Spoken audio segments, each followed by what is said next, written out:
સો બુકનું નામ છે may be you should talk to someone, અને બુકના જે રાઇટર છે એ છે લોરી ગોટલિબ.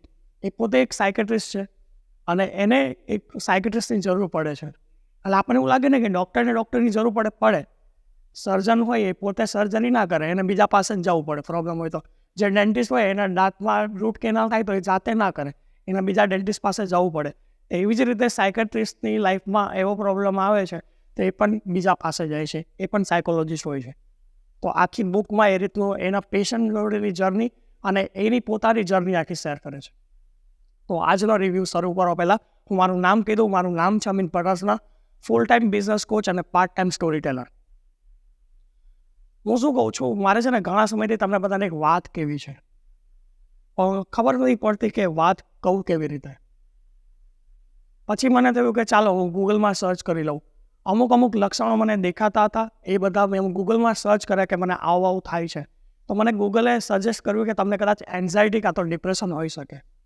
જોડે ગૂગલે સોલ્યુશન પણ આપ્યું કે તમે આ બધું કરશો ને તો તમારું ડિપ્રેશન કાં તો તમારી એન્ઝાયટી છે એ ઓછી થઈ જશે. અને ખરેખર એ બધી વસ્તુ હું ફોલો પણ કરું છું અને ધીમે ધીમે મને એવું લાગે છે કે થોડી વારમાં સારો પણ થઈ જઈશ. પણ જો સાચું કહું ને તો મને ગૂગલના સજેશન ફોલો કરો કરતાં તારા જોડે વાતો કરવી વધારે ગમે છે. કેમ કે જ્યારે હું તમારા જોડે ખુલ્લીને વાત કરું છું ને ત્યારે મને સારું ફીલ થાય છે. તો હું તમારા જોડે ખુલ્લીને વાત કરવા માગું છું. શું તમારા પાસે આવા કોઈ વ્યક્તિ છે જે તમને આવું કહી શકે કે મારે તારી જોડે ખુલ્લીને વાત કરવી છે તો તું સાંભળ? માય ડિયર ફ્રેન્ડ, સારી રીતે બોલનાર તો બહુ બધા છે, અહીંયા પણ છે, પણ સારી રીતે સાંભળનાર વ્યક્તિ ઓછા છે.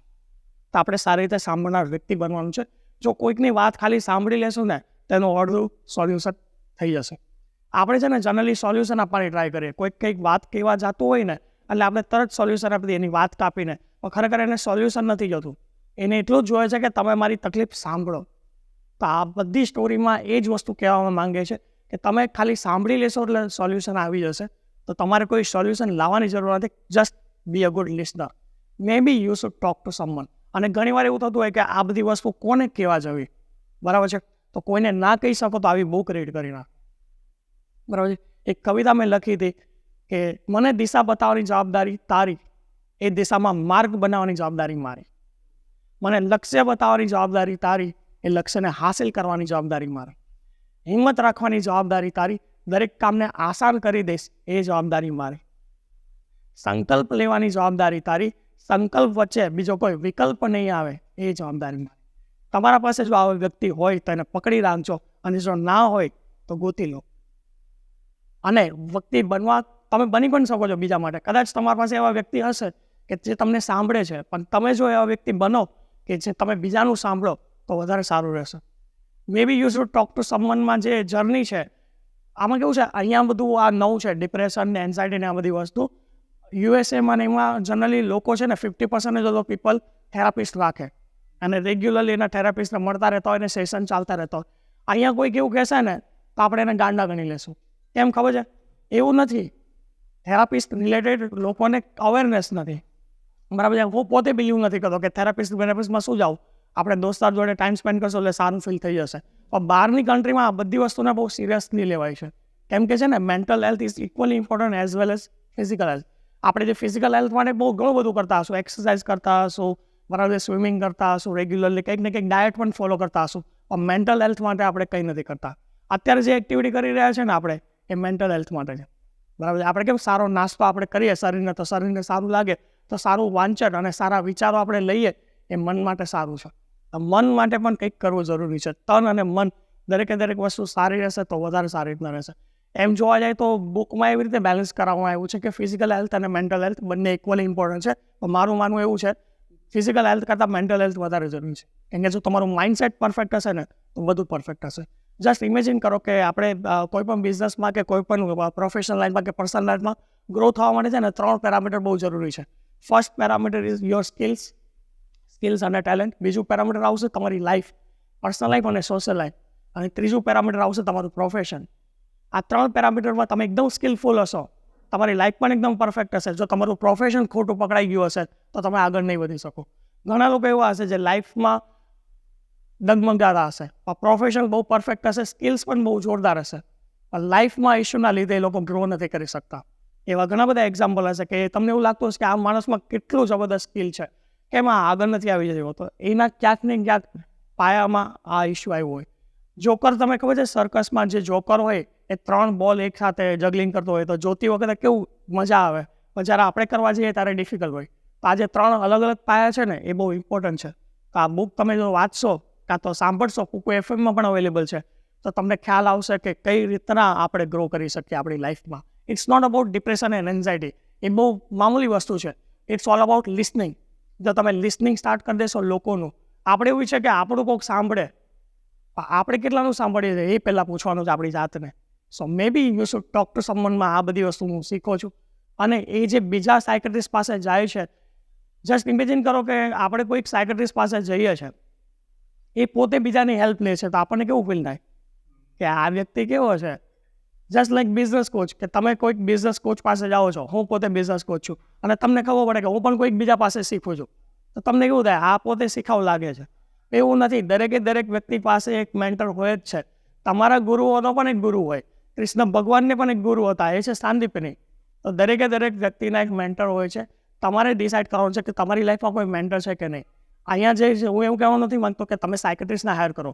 અહીંયા જે સાયકેટ્રિસ્ટ ડિસિઝન લે છે સાયકેટ્રિસ્ટને મળવાનું, એ વન કાઇન્ડ ઓફ મેન્ટરશીપ જ છે. બરાબર. તમારા પાસે જો સારા ગાઈડ હશે અને સારા મેન્ટર હશે, તો ઓટોમેટિકલી બધા પ્રોબ્લેમ સોલ્વ થઈ શકે.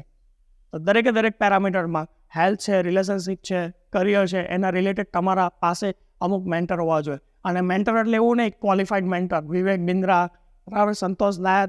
તમારી આજુબાજુમાં પણ મેન્ટર હોઈ શકે, તમારા મિત્રો પણ તમારા મેન્ટર હોઈ શકે. જેમ કે હું કરિયર માટે ને મારા ગોલ માટે હું વિજયભાઈને કન્ટિન્યુઅસલી મળતો રહેતો હોય, એના પાસે કંઈક ને કંઈક શીખતો રહેતો હોય.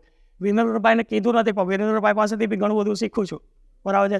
પ્રશાંતભાઈ બહુ સારી રીતના કવિતા લખે છે, તેના પાસે હું શીખું છું. આજે જે મેં લખ્યું એ થોડુંક તમારા પછી ઇન્સ્પાયર થઈને લખ્યું છે. બરાબર. તો આપણી આજુબાજુમાંથી પણ આપણે એને મેન્ટર બનાવીને શીખી શકીએ. Right. Thank you so much. છેલ્લે કોઈ ના મળે તો યુટ્યુબ તો છે જ.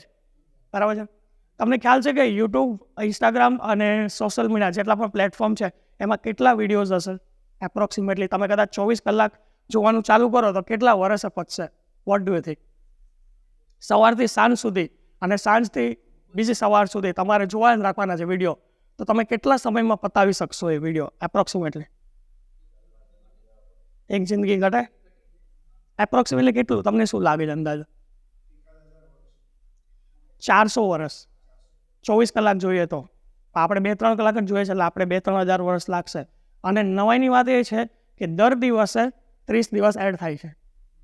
એટલે અત્યારે હું તમને 5 મિનિટનું ડિસ્કશન કર્યું ને, તો 24 કલાકનું એડ થઈ ગયું. બસ એ પેલું કહેવાય ને વિડીયો. તો આટલા બધા વિડીયો છે માર્કેટમાં, તમારે શું જોવું છે એ જોવાનું છે. બરાબર છે. ખાવા માટે પણ ઘણી બધી વસ્તુ છે, પણ આપણે કેવું સિલેક્ટેડ વસ્તુ જ ખાઈએ. એમાં આપણે પણ વિડીયો કન્ઝપ્શન જે કરીએ છીએ ને એ સિલેક્ટેડ કરવું બહુ જરૂરી છે. અધરવાઇઝ કેવું હોય ને, વેબ સિરીઝમાં ને એન્ટરટેનમેન્ટવાળી દુનિયામાં ખોવાઈ જશો ને, ખબર પણ નહીં પડે આજકાલના યુથ ખોવાઈ ગયા છે. એના વિશે પણ આ બુકમાં સમજાવે છે. આમાં ડાયરેક્ટલી નથી કહેતા સોશિયલ મીડિયા કન્ઝપ્શનવાળું, પણ ઇનડાયરેક્ટલી એવી લર્નિંગ આપે છે કે જેનાથી આપણને ખબર પડશે કે આપણે જે વિચારો ગ્રેપ કરી રહ્યા છે ને માઇન્ડમાં, એનો ઇમ્પેક્ટ બહુ મોટો આવશે. અને આજકાલ કહેવાય ને કે India is a youth oriented nation. પણ યુથ જે છે એ વેબ સિરીઝ અને મૂવીની પાછળ ગાંડું થયું છે. પબજી અને ફ્રી ફાયરવાળી ગેમ છે એની પાછળ ગાંડું થયું છે. તો યુથને જે પ્રમાણે ડાયરેક્શન આપવામાં આવશે ને એ પ્રમાણે આગળ વધશે. તો યુથ માટે ખાસ જરૂરી છે કે એને એન્વાયરમેન્ટ પ્રોવાઈડ કરો, એનું સાંભળો.